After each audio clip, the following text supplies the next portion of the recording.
What's up, founders, and welcome back to the In Demand podcast, where we talk all about how to reach your very first 1 million in ARR. I'm your host, Asia Arangio, and I'm the founder of Demand Maven, where we work with early-stage SaaS companies on reaching their very first growth milestones. Let's do this. All right, so today we're going to unpack one of the most intense questions that I get. It's a question that I see also just all over Twitter, especially on LinkedIn and in forums and communities. And it's a challenging question because it really depends on our understanding and our knowledge of quite a number of different things, and also just previous experience levels with marketing in general. But it's the ultimate question of how long does it take for marketing to produce results? I might have touched on this in one of my earlier episodes, but I really wanted to just take an episode and really dedicate it to this question. And it's one of those questions that many people will say it depends. And in my own personal experience, I completely agree. Generally speaking, there is a range of time upon which we start expecting to see some pretty consistent results when it comes to marketing. And that range is anywhere from 3 to 6 months. I think that's a pretty typical baseline. It's a pretty typical standard when it comes to if you're actively investing in marketing, you should expect to see some kinds of results period within 3 to 6 months. Sometimes some businesses see results much faster, and sometimes it takes much longer for marketing as a practice, as a department to start generating some very notable results. But really, we're actually going to unpack what results even means. So what does that mean? And what are some of the factors or variables that play into what ultimately brings a business results when it comes to marketing? And also, what is the timing of that? What kind of time frame can we reasonably expect from that? So right off the bat, I'm just going to give you the questions that we are going to unpack. And I really pose these as questions. You can think of these as prongs or pillars. But these are really the things that formulate that ultimate "it depends" answer, and I'm putting that in finger quotes. So whenever someone says, well, how long does it take for marketing to generate results? Or how long, or what kind of results can we expect to see? Usually the answer is, well, it depends. We can make a few guesses about what is reasonable to expect, and also what are some of the different things that you can prepare, that you can align. And then, of course, we're going to just break down in general that time frame. So the first, I'll give all of them to you, and I'll break down each one by one. But the first question is, what is the general amount of awareness in your market? And we're going to, of course, unpack that in just a second. The second one is, what is your ultimate starting point from a marketing perspective? Meaning, what are you ultimately starting with? Then there's, well, what resources do you have available to you? So this is that budget, people, tools, resources, etc. Are the other parts of the business ultimately functioning, and are they functioning well? And this really correlates to what kind of ultimate growth results can we really expect, not just from marketing, but from really the entire business as a whole. And there is one last question, and this is really related to one of them already. It's really related to the first one. But there is this sub-tier of, what does the sales cycle currently look like today? And that really does correlate with just how users buy or how prospects buy in general in your market. But if you have an especially long sales cycle, for example, you can expect the marketing cycle to pretty much be just as long, if not be maybe a little bit shorter, but usually the marketing and the sales cycles overlap each other. Okay, so let's break down the very first question, which was, what is the general amount of awareness in your market? And the sub-question really is also right along step with that, how long is your sales cycle? So the general amount of awareness in your market, this really speaks to when you are thinking about targeting your ideal best paying customer. Before they're your customer, they're really your prospect. They're someone who hasn't purchased from you yet, but they could. And not only could they, but they'd be a great fit. They are your prospects, so they haven't purchased from you yet, but you would love for them to. You'd love for them to become customers. Prospects usually go through various stages or levels of awareness, meaning they go from totally unaware, they have no idea what it is that you do, what problem that you solve, what other options are out there in the market. And from that unaware stage, they go from completely unaware to now I'm problem aware. And now I want to solve that problem. So I'm going to look for solutions. Now I'm solution aware. From solution aware to product aware, I'm aware of your product specifically. And now that I'm aware of your product, I'm also just generally aware with everything that you do, the different pricing plans that you offer, the different ways that I can engage with your brand, and just your brand in general. So that awareness this is called the 5 levels of awareness, or the 5 stages of awareness. This was actually coined by someone else, I think Eugene Schwartz, if I'm not mistaken. It's one that it's an awareness model that I reference often, especially if you've ever seen me speak. But this awareness model, those levels of awareness they're exactly what your prospect goes through when they decide that they want to solve this problem. Then, of course, they start looking for solutions. But the reason why this has an impact on how quickly you'll see results from marketing is just because if the vast majority of your market is unaware, not just of your brand, that's pretty obvious. Of course, they haven't purchased from us. They haven't heard of us yet. But the other consideration here is, but are they even looking for solutions to the problem in the first place? Are they blissfully unaware of the problem? Or are they aware of the problem, but there's maybe competitors or competitive solutions that have varying degrees of solving that for them? If they're extremely pain aware and they know that the pain exists, and also they are motivated enough to actually solve for it, then it's very likely that you'll see results a little bit faster in that scenario.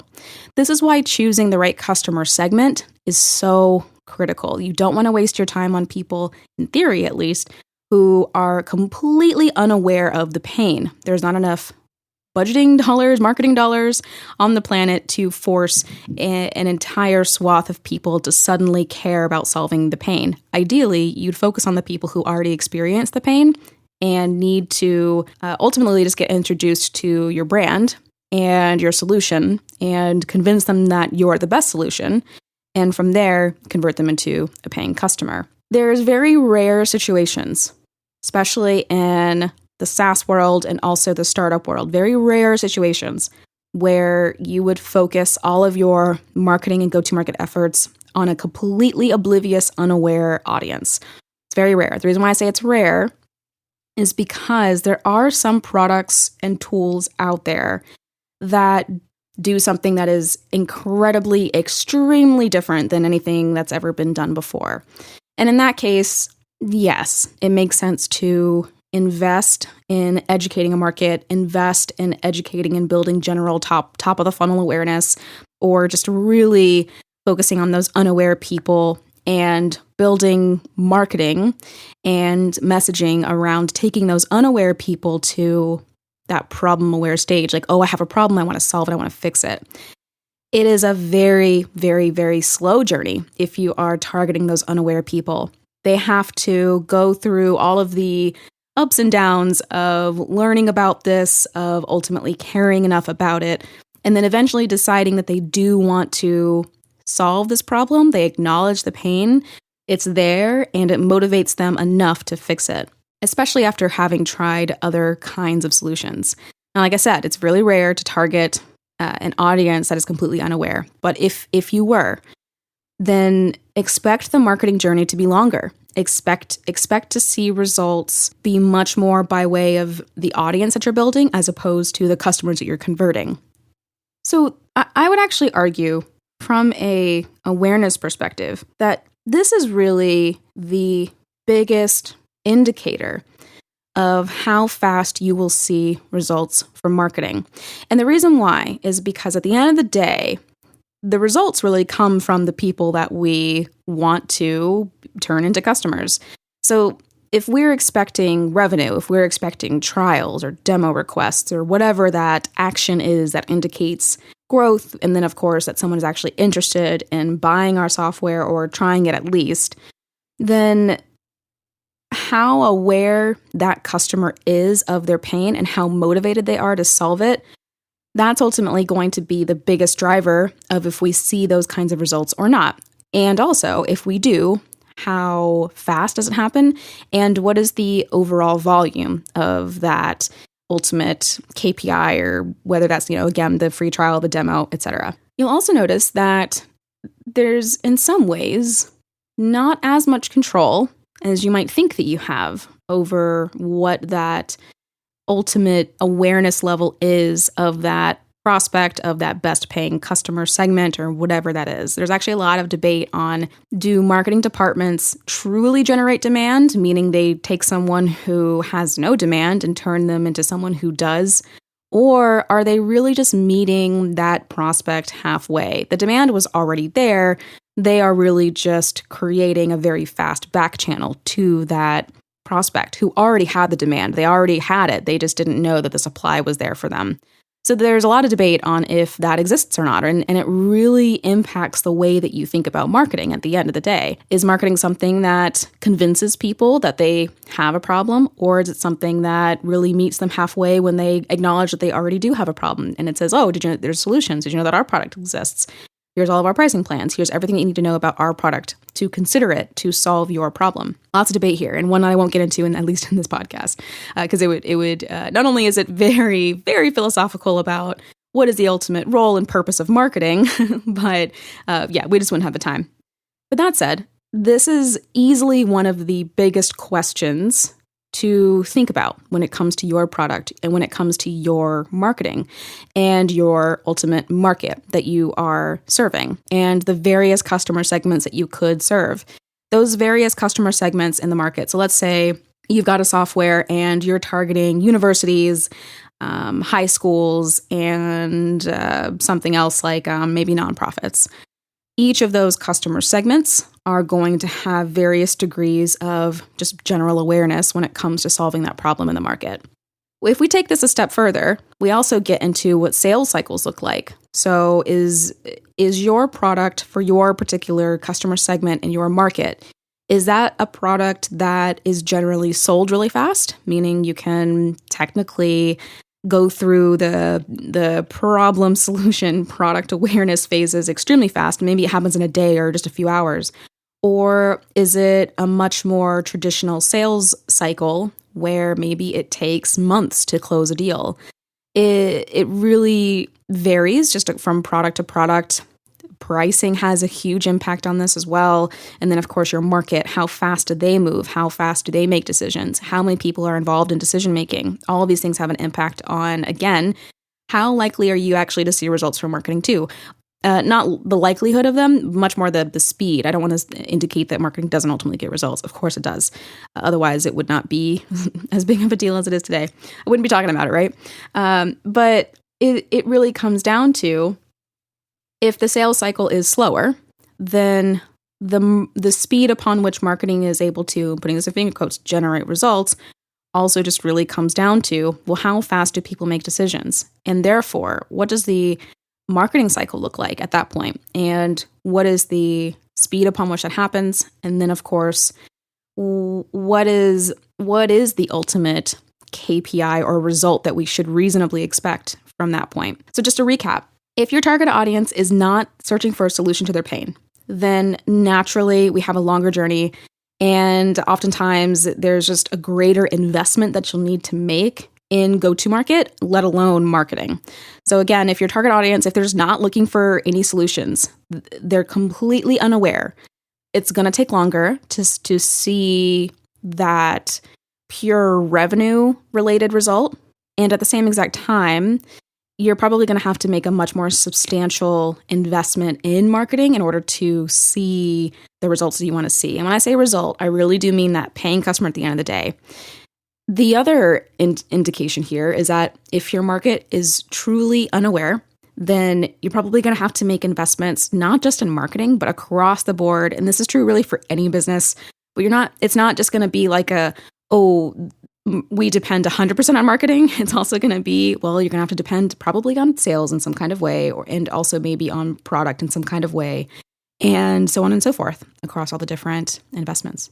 If the target audience is actively searching for solutions to their pain, but there aren't very many competitors or maybe there's not that many great alternatives, then we can actually probably see results really fast from marketing. And this is where we can get into that 2 to 3 months range, just depending again on if that target audience, if that prospect is searching for a solution, and if this is actually a very quick, easy decision for that prospect to make. It's really rare when this happens, but when it does happen, it's actually really awesome. So personally, in all of the products and SaaS companies that I've ever worked with, and this is me working across, dozens of SaaS companies all over the world, many different markets, many different models, many different just overall customer types and customer verticals. This is across the board, B2B, B2C, doesn't matter. There's only one company I've ever worked with where all I had to do was turn on a channel and it was instant.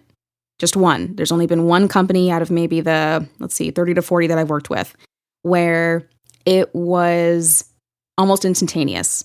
We were seeing results within a very short amount of time. And not just we're getting trials and signups, but we're actually getting paying customers. And it was as easy and as simple as turning on just one channel and implementing a few marketing best practices. It was great. It was wonderful. This is actually a case study on my website today. But this is extremely rare as well. And part of this is just because of where we were in the market. There weren't that many, there were no competitors, and the alternatives sucked. This market, for the most part, it truly was a blue ocean, and it was an open green field for us to come in and scoop up the market. So the first two scenarios are rare. One, I would say you definitely need a greater investment if the audience, again, is completely unaware. And then the second one is also awesome, except again, you really do have to be the best solution that is such a no-brainer for people to choose. And also, this gets even easier when the alternatives aren't that great. And then, of course, there are no competitors, if any at all. Again, rare, but pretty dope whenever it does happen. And then again, the third piece to this is if the target audience is actively searching for solutions to their pain, but there actually are some pretty good competitors or great alternatives. Maybe there aren't specific competitors per se, but the alternative is actually still pretty good, and people, for the most part, will deal with it and live with it. For example, believe it or not, many companies, I should say, really compete with Excel. And Excel, I hate to say it, but for many folks, it does the job just fine. This is where it's only faster than maybe if that audience wasn't searching for a solution to their pain at all. So, for example, we're technically solving for people who are problem aware, but they're not necessarily as motivated, or they're actually pretty well served by other market competitors and maybe even other alternatives in your space. But it still might be, of course, the growth here, or at least the potential for marketing to deliver results, it still might be a little bit slower than if there weren't any competitors at all. And this is where it really does come down to, hate to say it, but product market fit. And it really just comes down to, is your product truly different, better, and special than at least some of the others for at least one customer segment? It doesn't have to be better and different and special for everyone, but at least for one customer segment, this would have to be the case in order for you to see true results from. But also, this could make the job of marketing much more, I don't want to say harder. It's just that you've got to really think about your marketing strategy at this point. And so your ability to strategically maneuver in the market and position your product well and make sure that you've got a really well converting website, everything from first experience with a brand all the way down to that very last touch point where they're actually converting and becoming a paying customer, that journey needs to be pretty spot on. And especially if there aren't any other competitors, this is definitely, I would say, a slightly easier journey. If there are competitors, though, then we have to make sure that marketing ultimately gets the resources that it needs to do a really good, effective job. You'll probably have to invest a little bit more in marketing in this scenario, maybe less so than if you were, again, targeting a totally unaware segment or totally unaware prospects, but it still needs to be enough in order to start seeing results from here. Again, I would put this in the middle, so this probably isn't going to be super duper fast, but it's also probably not going to be It won't take you years to see results in this scenario, unless, of course, your sales cycle just is a very complex or very high-touch sales cycle. So this is kind of where, again, it depends. But I would still put all of this into that 3 to 6 month range, again, unless your sales cycle takes longer than 6 months for whatever reason. The second question that we're going to unpack, which is, what is your ultimate starting point? And what this means is, what are you starting with when it comes to marketing? This is something that my business advisor, my coach, his name is Charlie Gilkey. Highly recommend him if you're ever looking for someone to work with. But something that Charlie and I talked about recently was, what is their ultimate marketing baseline? What is their ultimate marketing foundation? And there were really 3 that he described that I thought were brilliant. And so I'm sharing it with you now. But there were really 3 main starting points when it came to marketing, and just what that ultimate baseline was that they were coming to me with. And those 3 are, we're either going from nothing marketing-wise to something, meaning we're implementing something marketing related.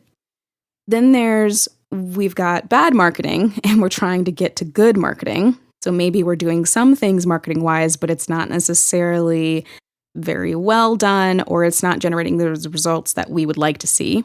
And then, of course, we've actually got really good marketing, but we're trying to get it to that next level of great marketing.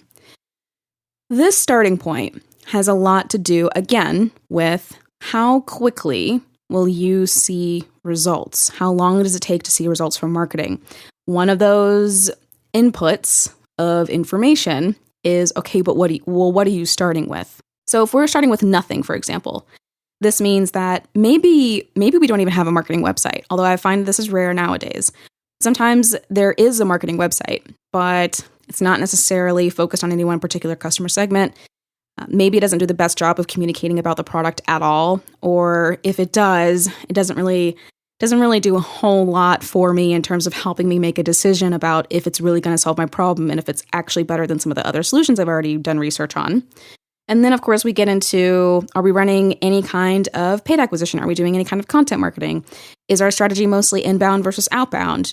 Are there other parts of the business that we need to just make sure that we're able to understand and measure? Are we measuring anything? Do we have any marketing tools at all? So this is kind of where it gets into the space of, do we have any kind of marketing foundation? 9 times out of 10, there's varying degrees of this. It's definitely not like a black and white situation. But this is another indicator of, okay, if we're going from nothing to something, then we need to make sure that we spend some time investing in implementing something. And sometimes the ultimate marketing result is, well, we went from nothing to something. And that, based off of the time and the investments that we made, that was still a worthy experience to do. Because it doesn't necessarily make sense to, as you've heard me probably describe in a number of talks and podcast episodes and speaking engagements, it just doesn't make sense to invest a ton into, let's say, a paid acquisition channel when we don't even know if our website performs. So why would we make an investment into something we can't ultimately measure? It just doesn't make any sense. So if we're starting with nothing and we're trying to go from nothing to something, then the marketing results that we should expect probably aren't going to be this like 2x or 3x, in number of free trials. It's probably going to be closer to, oh, well, we don't have this, and we don't have this. We need to implement those things. And boom, that's your very first marketing result. It's not necessarily always a quantitative result. Sometimes it's a qualitative one. It's a strategic one, and it's a strategic investment. So this effort is a huge investment, but it's something that sometimes we overlook as founders, and we expect to see marketing triple or 10x something in a very short amount of time. But the reality is that if we haven't even started with the very basic foundation aspects of marketing, then we're not necessarily going to know where that 2x or 3x or even 10x is going to come from anyway, because we haven't actually set any kind of baseline. We don't even know how, in theory, at least if we truly have nothing, then we probably don't know how anything performs for us, where any of our customers are coming from, who our customers even are, and if we're doing a good enough job of converting them. And that's something that, again, If we're going from nothing to something, we have to establish those baselines. The second starting point is we've got bad marketing and we need to make it, good marketing. And this one again, it's not quite so black and white. There's definitely shades of gray here. But maybe we're firing on some cylinders, meaning maybe we're running some paid acquisition, or maybe we're doing really basic analytics. Maybe we've also got some content creation going on where someone's doing something, someone's producing blog posts every week. But all of this effort, it's not necessarily generating the greatest results that we can very confidently see and that we are confident in. This could also relate to positioning and messaging. This could also be that we're focusing on the wrong customer segment entirely, or we're not really doing the best job of speaking to them at all. Maybe we have some funnels going on, but none of those are necessarily converting as well as they should. Could also be that we're not even really measuring them. So again, this is kind of bad marketing, turning that into good marketing. And the results here, when it comes to how fast can you see results at this stage, if this is your starting point, then we can usually see results relatively fast. You're probably already seeing some results, but to improve those results, it really depends on the investment we need to make.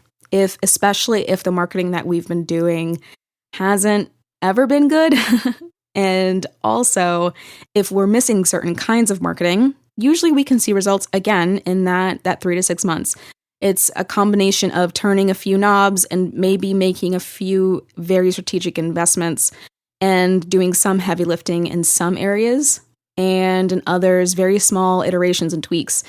It's the combination of all of the above. Sometimes, again, depending on some of the other factors here, it does take longer to see results if you're going from bad to good, but just because we might peel back the layers and find that, oh man, you've really got to invest in organic search, or you've really got to invest in inbound marketing, SEO, content marketing, all that wonderful stuff. And the reality is that depending on the investment suggested or made, that's not necessarily something that you'll see results instantly from, unless of course you combine it with something else. But in those scenarios, that's where it's kind of like, okay, yeah, it might take, much longer than 3 to 6 months to start seeing some results based off of that kind of investment. There's usually more than just one opportunity to identify, is really what I'm saying here. Finally, we go from good to great. And this one is one of the more nebulous ones. And again, part of this is a self-fulfilling prophecy, because the businesses that I work with very rarely have good marketing. Usually it's we've got absolutely nothing, or we've got stuff, but it's definitely not good, maybe even kind of bad. It's very rare that I work with personally a business that is doing good marketing and they're trying to go from good to great. Now, I will say that I just joined the board of Moz. So this is probably one of and I've had a few previous in-house roles, now that I'm thinking about it, that did have really good marketing. But when I think about going from good to great, this is probably the longest path when it comes to seeing marketing results. There's usually a combination of really small investments that you can make when it comes to going from good to great, but usually greatness is something that is molded and evolved over long periods of time. So for example, Arby's, Burger King, brands like that come to mind. They probably have always been considered great in some ways. But when I think about what they've done from a social media perspective, what they've done from just a customer messaging and brand identity and tone perspective, I actually feel like they were already really good. They were already great even. But they went into this space of excellence that was really satisfying to watch. But that didn't happen overnight. That was something that transformed and evolved, and they've invested in for years. Not saying that this is true for SaaS companies per se. It's very likely that we can go from, pretty good marketing to pretty freaking great marketing. But this is something that likely doesn't happen overnight, probably not even in 3 to 6 months. And it's probably something that it's a very long-term investment, and it happens over quite a bit of time. And it is something that needs to be visibly and recognizably experienced by the customer audience. It's also very likely that maybe you've got many different customer segments that you are actively targeting, acquiring, but maybe a few of those are only great. The rest, however, not so great. And it's really just a matter of really focusing on, well, how can we improve the acquisition of these different customer segments for this particular product or this particular part of the market? So this is kind of where it's much more nuanced and therefore likely takes a longer time to really start seeing the result of that. Again, though, very rare. Good to great, again, it's in that nuance. It's likely in a combination of both short-term and long-term investments, but especially on the long-term side. The next question to unpack has everything to do with resources. What are your resources that are currently available to you today? It depends on the budget that you have. How much do you have available to spend on marketing every single month? Who are the people involved in leveraging or building or investing into marketing? So is it just you, the founder, or is it you and a team of marketers, of writers, of contractors, of employees, of whoever that is? And then we get down into tools. Do we have the right tools? Are we investing in the right tools? Generally speaking, when it comes to looking for results from marketing, if you've got less than $1,000 to spend per month on marketing, then the results that you're going to see or expect probably shouldn't be super substantial for some time, maybe even longer than 6 months. And the reason why is just because if you don't have a huge budget, and I'm drawing a triangle, but if you can imagine with me a triangle, at the top we've got scope. On one corner we've got time, and on another corner we've got budget. It's called the iron triangle, and it's of scope, time, and budget. If we don't have a whole lot of budget, and if we don't have a whole lot of time, so maybe it's just us as founders, then our scope is probably going to have to be relatively minimal, which means that the results that we're going to see from any kind of marketing investment, if that's our investment, then we likely can't expect a huge scope here. We also probably can't really expect big, overwhelming results when it comes to marketing. Are there rare cases here?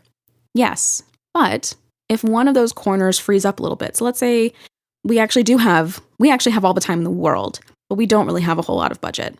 There's a number of investments that we can make now. So if we have time, well, we can invest in content marketing, or we can invest in something, whatever that one thing is that is most likely to generate the positive result for us based off of our market, based off of our product and the general awareness of our customers. It's very possible for us to actually see results in that 3 to 6 months. But again, results should be tempered here with the expectation that it's probably not necessarily going to be exponential increments, or let's even say that 2x or that 3x in growth, like that kind of mindset. It's probably going to be much more like percentage lifts, which is absolutely fine. Because if you've got a very limited scope, time, and budget, if your iron triangle is a little bit on the more modest side, then okay, that's okay. Let's focus on results that are also a little bit more modest. And that's okay and healthy and normal. Happens all the time. I've experienced it. Founders I know have experienced it. Sometimes that's just what you have to focus on. You have to focus on those percentage lifts as opposed to these, multiplier X's in growth. However, let's say we actually have a pretty substantial budget, or maybe we have both quite a bit of time and budget to invest in marketing. Our scope naturally can expand. It can handle more activity.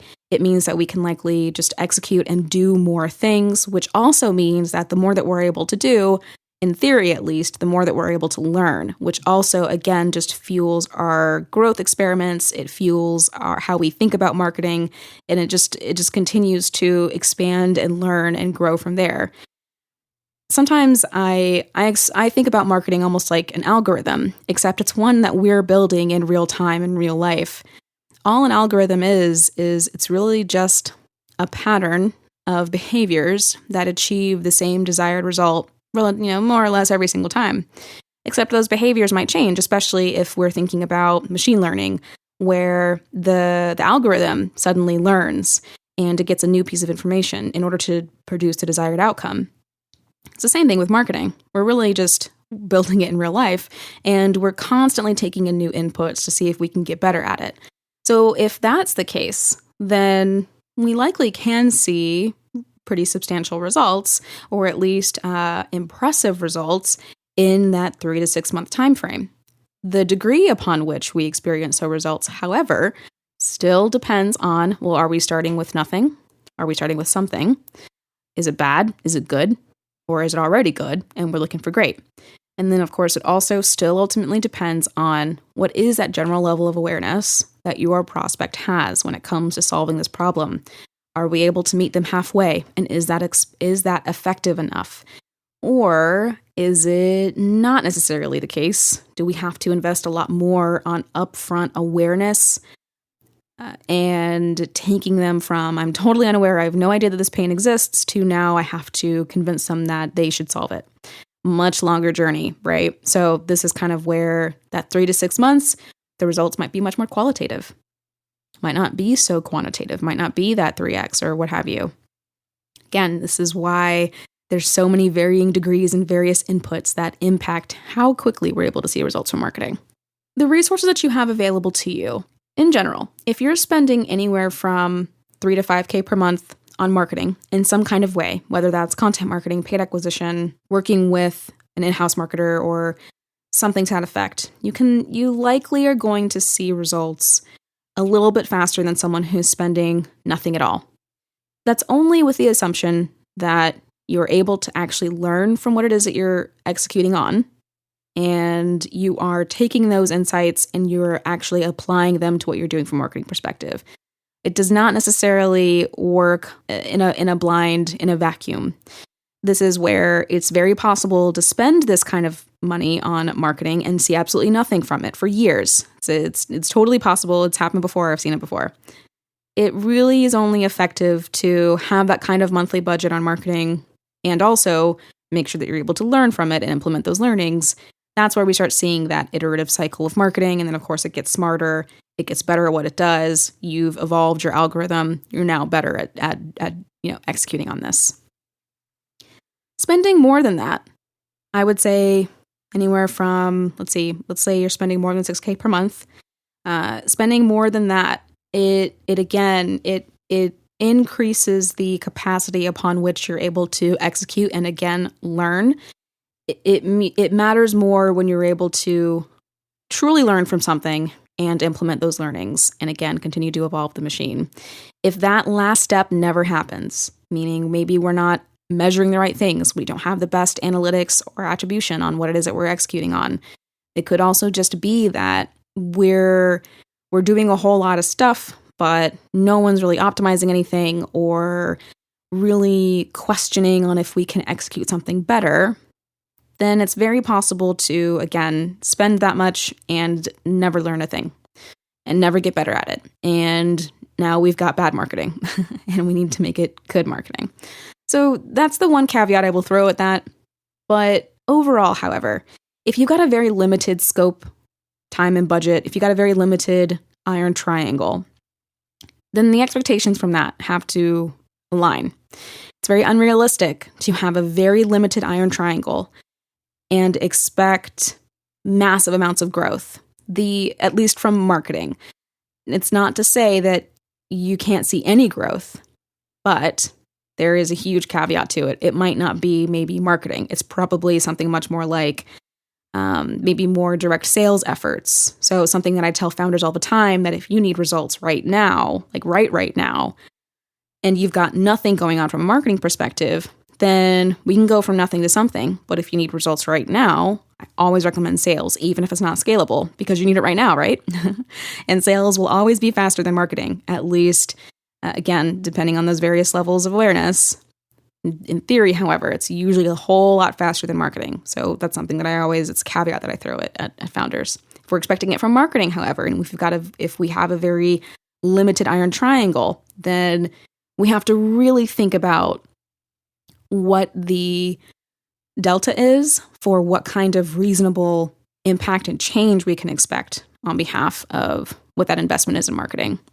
So this is where we have to temper our expectations a little bit.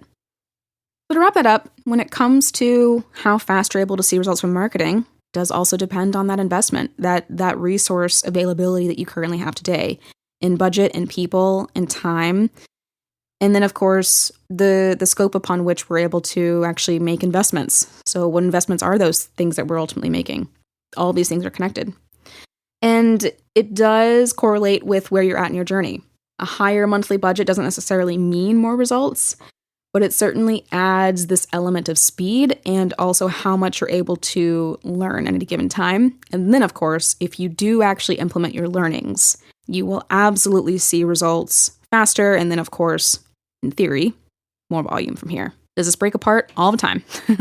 Well, this is where operations, process, and then, of course, how we're able to tackle our analytics debt. All of those things they have direct influence on the latter piece.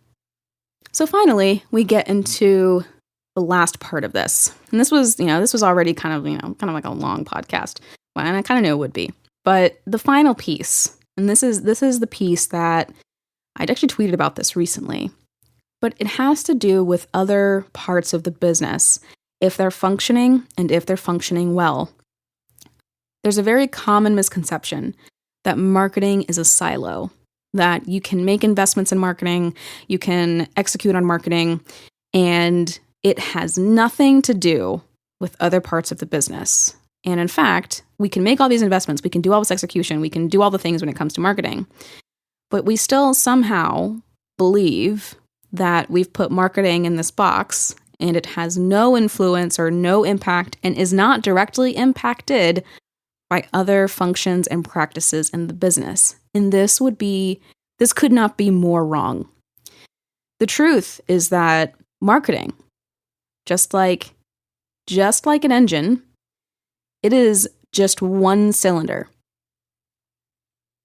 And your business, or at least the growth function of it, is the engine. Marketing is just one cylinder. And you really need all cylinders firing. Every single one of them, every single part of the engine needs to be firing. It needs to be firing well, and it needs to be effective.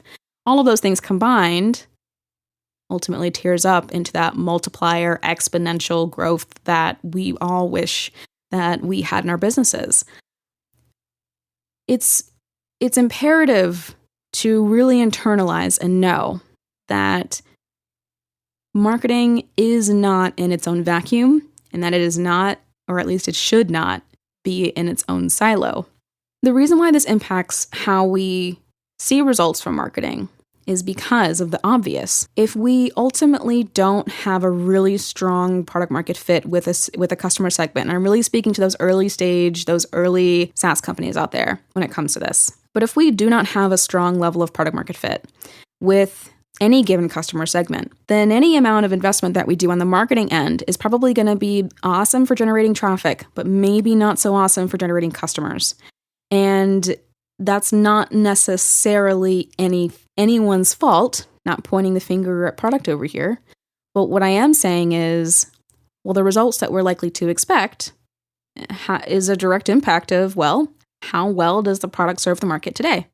Are we losing to competitors because of really particular features or experiences that our customers are primed and ready to receive, but we're not quite so meeting the mark on that? Or have we been targeting the wrong person the whole time? And we need to establish a different customer segment that might have a stronger product market fit than what we currently do today with other segments. It's a critical consideration when it comes to thinking about how we get results from marketing and how we go to market in general. Because the reality is that we can do all of this work when it comes to marketing, but if we don't have a strong product, there's just no amount of arm pulling or blindfolding or convincing that you can do to get someone to buy who doesn't ultimately want to buy. Trust me, you can try to pull arms, you can try to push people along a path, but people are people, they're humans, and they are more or less capable of making their own decisions. And if they don't see the value, they're just not going to purchase. There's, like I said, no amount of arm wrestling you can do to force someone to pay.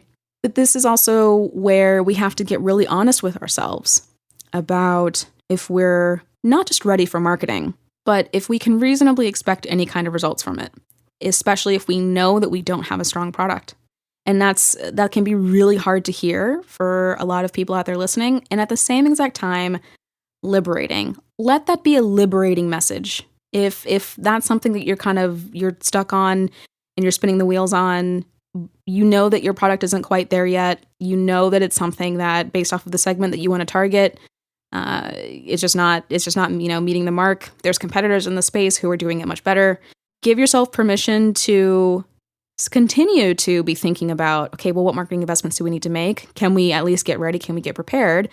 But release that from needing results from it. I think that's the thing I would want to release you from. Not necessarily that you can ignore marketing and you can continue to hide under a rock.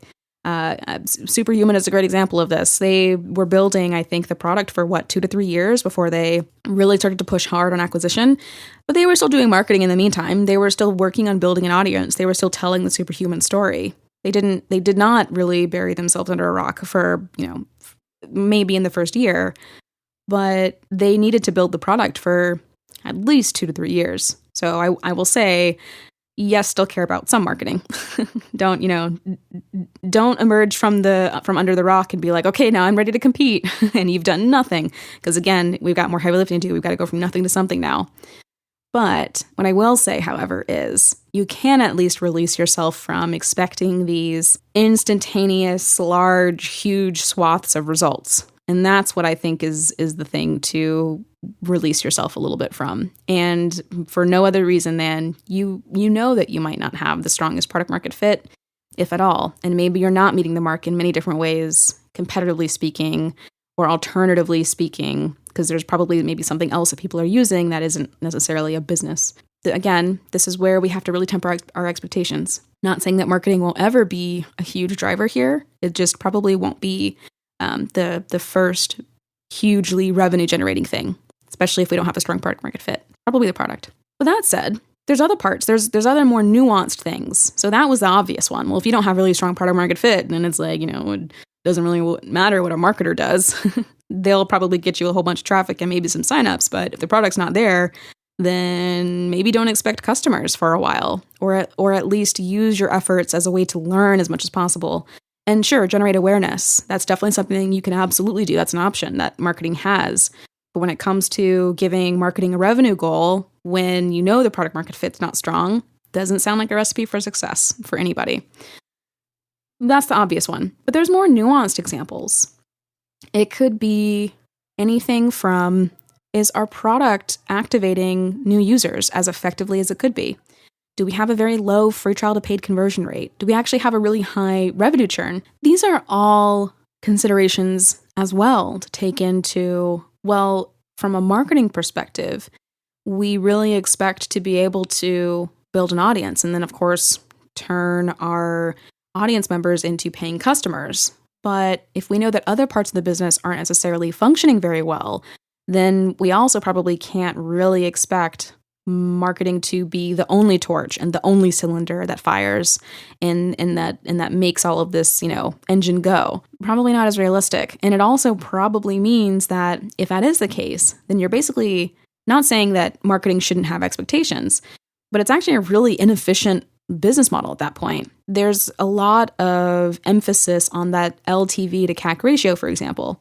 So for those who are new to that, that's your lifetime value of your customer in direct ratio to the cost that it takes to acquire a paying customer. The golden ratio is 3-to-1.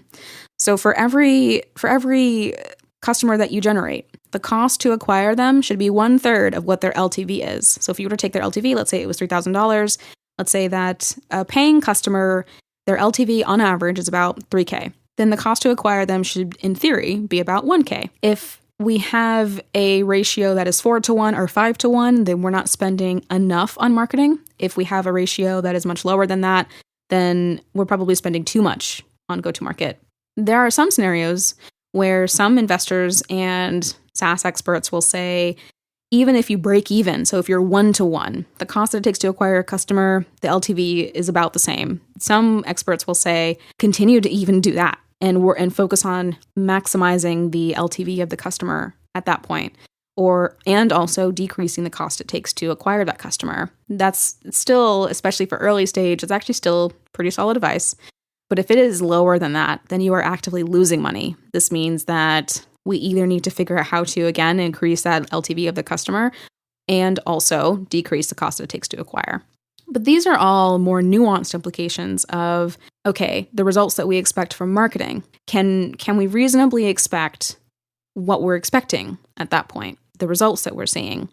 If the rest of the business is not quite so operationalized or is effective or running as efficiently, then the results from marketing, not that they are, suddenly nil. Like, of course, you're going to have results and expectations from what kind of results marketing can produce, but keep in mind that its potential will be directly impacted by what else is happening in the business.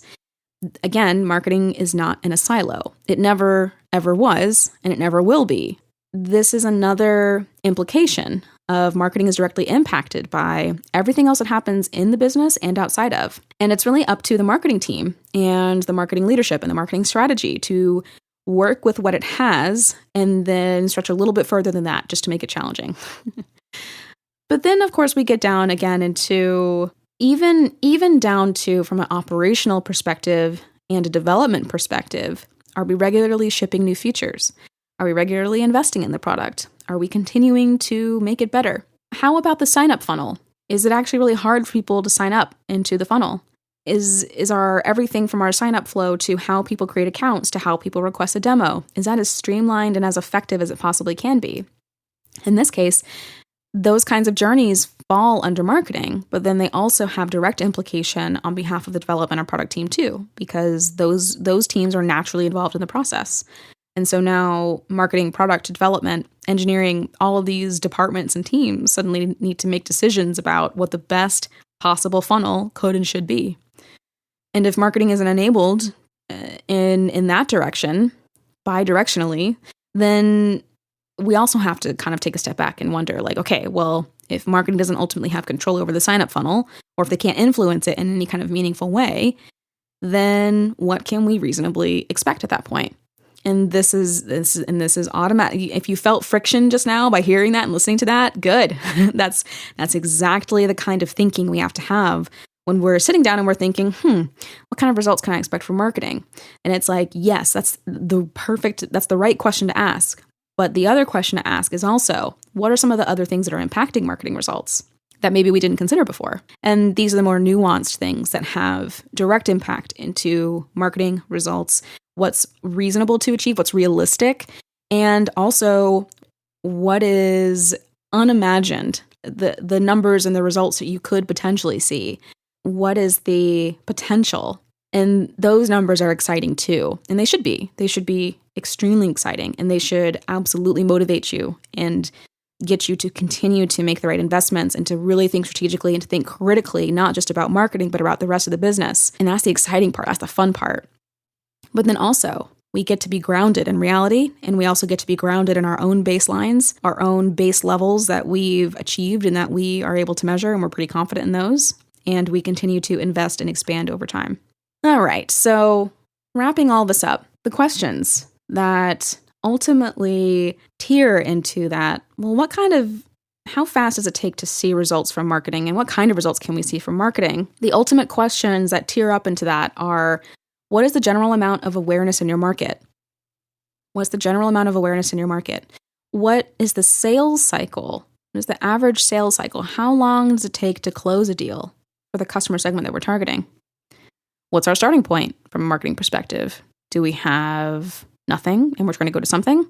Do we have bad marketing and we need to make it good marketing? I hate to say bad marketing. It's usually just like, not so great marketing is really.